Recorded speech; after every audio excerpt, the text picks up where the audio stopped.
Hey, welcome to my podcast where I discuss the origins of all sorts of things. I'm your host, Danny Payne, and this is On the Origin of Everything. Today I'm talking about cowboys. Lots of songs about cowboys ran across my mind while working on this, and the one that got stuck in my head was, where have all the cowboys gone? Remember that one? But what we want to know is, where did all the cowboys come from? So saddle up, partner. Let's get started. So who were the first cowboys?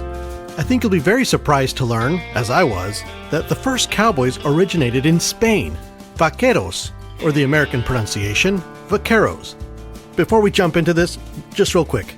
Vaquero comes from the word vaca, meaning cow, and the suffix ero, applied to a noun, turns it into a function, like someone who works with cows. Another example would be zapato, shoe, zapatero, shoemaker, or cobbler. I realized while working on this that sombrero is actually another example. The noun in sombrero is sombra, which means shade. A sombrero is a shade maker. And how about caballero?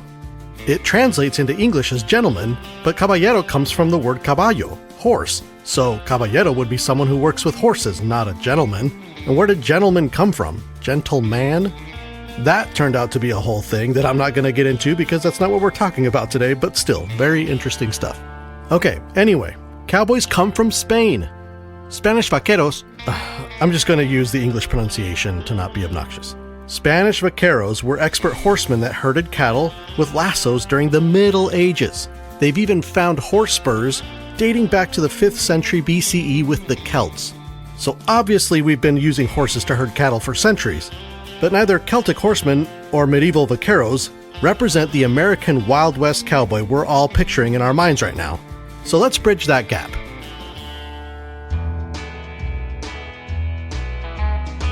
During the early colonial period, the Spaniards arrived in what is now Mexico, and they trained the native men to wrangle cattle on horseback like they did.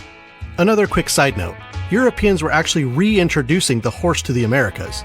The horse had evolved in North America from this little dog-sized herbivore some 50 million years ago, but around 10,000 years ago they vanished, extinct. Columbus and other European settlers reintroduced them to this continent. I just thought that was strange, and worth mentioning. But back to our timeline, like I said, the Spanish taught the natives how to be vaqueros, and the tradition of horsemanship spread over the next 200 years from present-day Mexico to Texas, Arizona, and New Mexico through Spanish colonial expansion. Spanish missions and vaqueros were closely related, basically synonymous. In case you don't know what a mission is, I'll tell you. The Spanish wanted to spread Catholicism everywhere they went while they were colonizing, right? Well, missions were communities that forced indigenous people to assimilate to Catholicism. So the first vaqueros in North America were actually natives under the rule of these Spanish missions. Quite a few of these missions are still around if you want to check them out. California has a ton of them.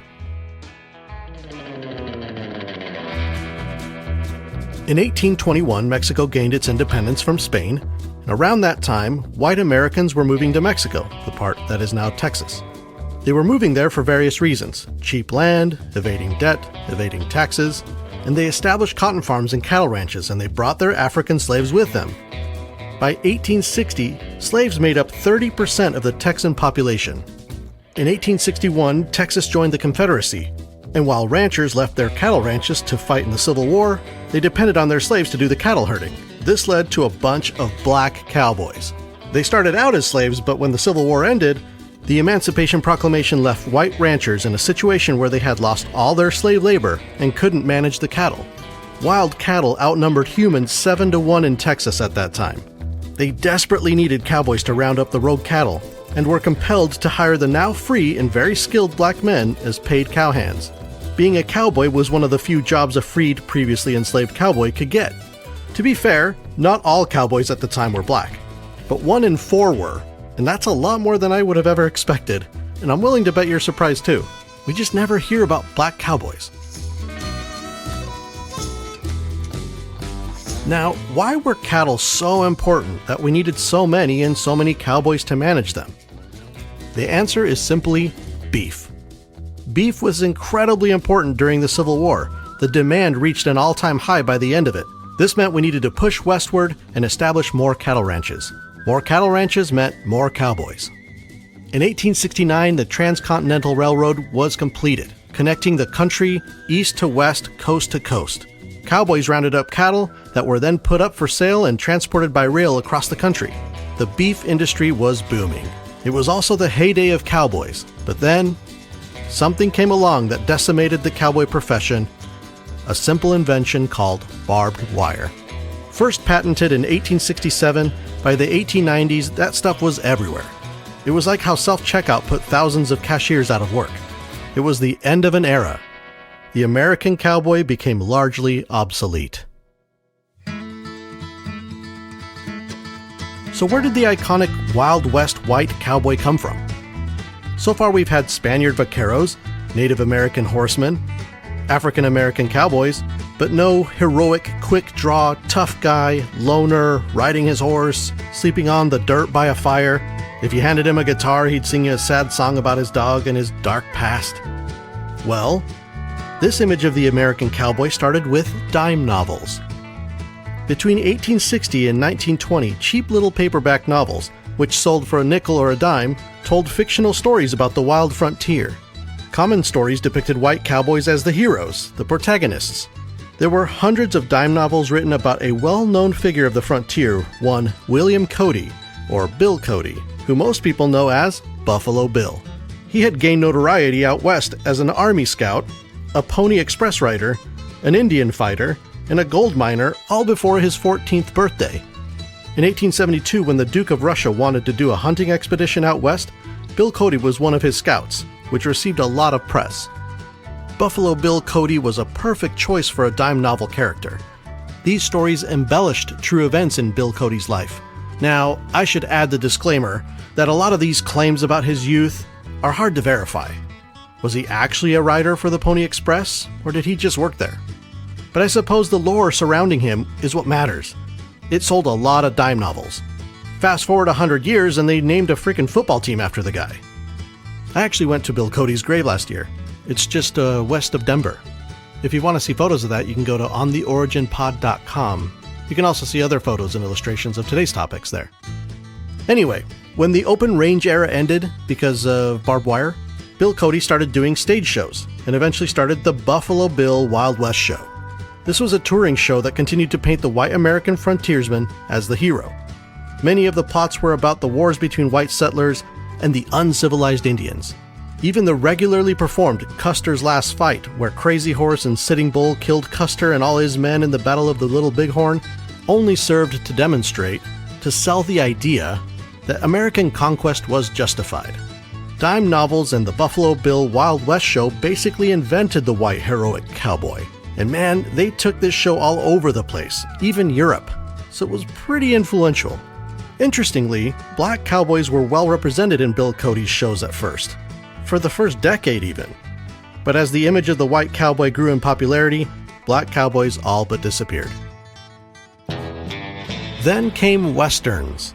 The conflict between white pioneers and Indian tribes was also the general theme of Westerns.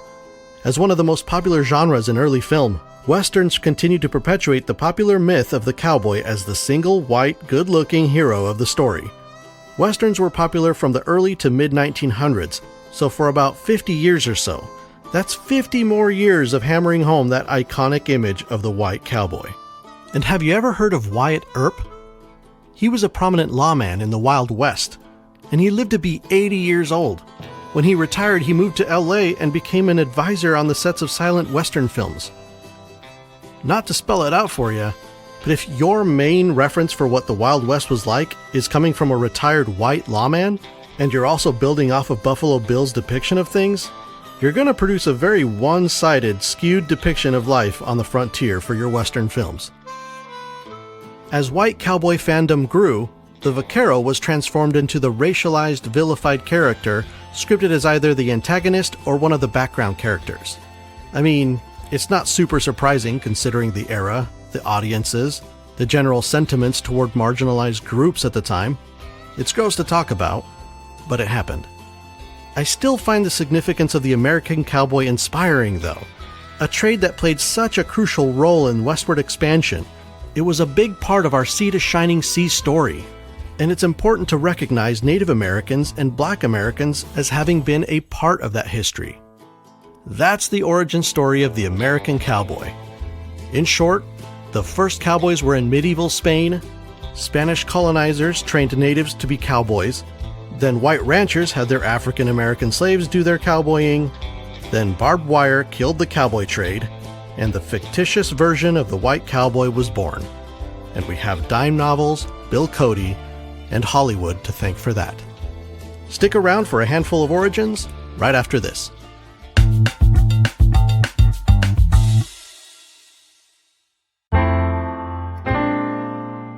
This show is brought to you by nothing. If you'd like to help keep ads off of this show, click the Patreon link in the show notes to donate, or visit patreon.com/ontheoriginofelverything.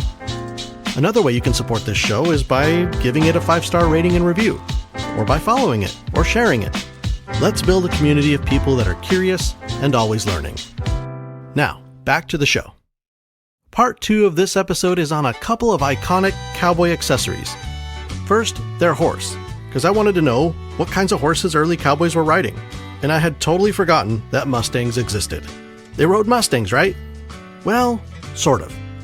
Like I mentioned in Part 1, horses were being reintroduced to the Americas by colonists, and the horses that they brought over were colonial Spanish horses, a breed that descended from the Iberian horse. Iberian horses are one of the oldest domesticated horse breeds. They're big and strong, but elegant. The Iberian horse breed led to the colonial Spanish horse, and that's the horse that was brought to the Americas in the 16th and 17th centuries. The escaped ones of those colonial Spanish horses are the ancestors of the wild Mustangs. I suppose wild Mustang is redundant, as a Mustang is wild by definition. In the 1600s in colonial America, English thoroughbreds were crossbred with Mustangs to produce the American quarter horse. This is the horse that cowboys were riding. They're called quarter horses because they could outpace other breeds in a quarter-mile race. They were compact and muscular, able to provide a burst of speed. They had a good-natured disposition, making them easy to handle and train to be used for a variety of tasks, ideal for farming, cattle herding, and frontier living. To get more specific, the quarter horse breed began around the 1660s, about 100 years before the signing of the Declaration of Independence, for some context. I love horses, man. They're so powerful and majestic. Each one has their own personality. They're social and smart. I also love how historically impactful they've been. Cowboys and horses are inseparable. Nothing would have gotten done without horses.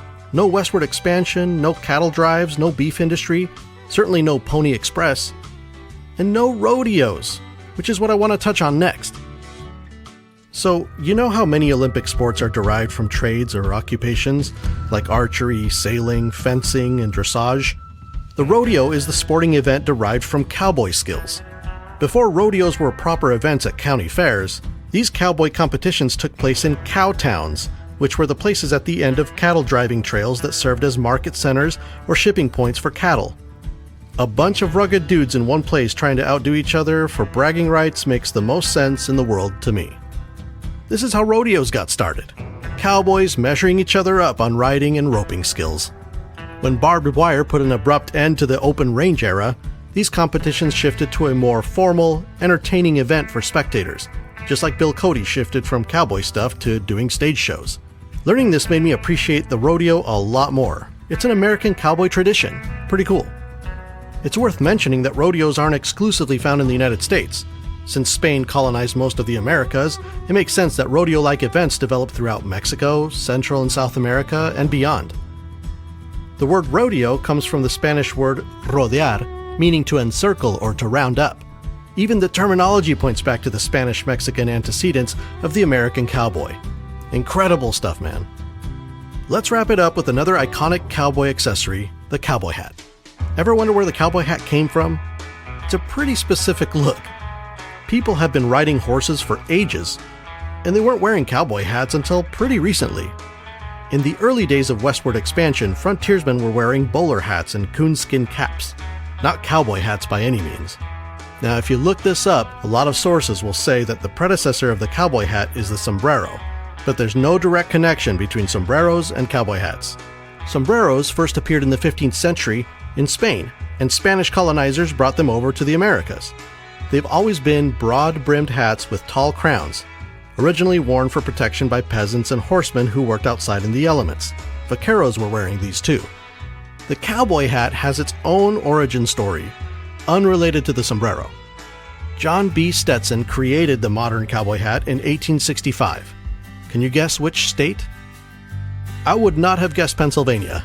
I would have guessed Texas, probably. John B. Stetson was actually from New Jersey, and later manufactured cowboy hats out of his factory in Philly. What business did Stetson have inventing the iconic cowboy hat? Well, having grown up as the son of a hat maker, he had some business. Story time. One day, Stetson came down with tuberculosis and was told he didn't have long to live. So he quit the family hat-making business and traveled out west to see the frontier before he died. And while out there in Colorado, out of pure utility, he made a felt hat for himself. Making felt out of animal furs was something he had done his whole life. And though his practical design looked unusual to other frontiersmen, someone liked the functionality of it so much that they offered him a $5 gold piece for it. That's like $100 today. That was technically the first Stetson hat ever sold. What made his prototype so unique was the broad brim and its waterproof quality. Felt is made of fur or wool, whereas leather is made of hide. We all know that leather can deteriorate over time if it gets wet, unless it's treated to be waterproof. Stetson's felt hat performed much better in the elements than the leather hats that were around, and certainly better than the bowler hats everyone was wearing. Stetson recovered from tuberculosis, got his health back, and moved back to Philly to start his own hat company in 1865. He didn't have much success in the East, but out west, his new frontier-inspired hat that he marketed as the Boss of the Plains did very well. He received so many orders from dealers that he had to build a huge factory in Philly. So yes, the most famous cowboy hat brand ever came out of Philadelphia, of all places. And what did they look like? His design was pretty simple. A wide, flat brim, not curved, and a high, straight-sided crown. Sounds a lot like the description of a sombrero, but if you look both of them up, they're different. Once the consumer got a hold of Stetson's Boss of the Plains, they would shape and mold it to suit their needs. Some would bend the brim upward on one side to avoid contact with their whip. The creased crown had its own function for gripping the hat. Over time, the bends and creases were a sign of where you were from or what type of work you did.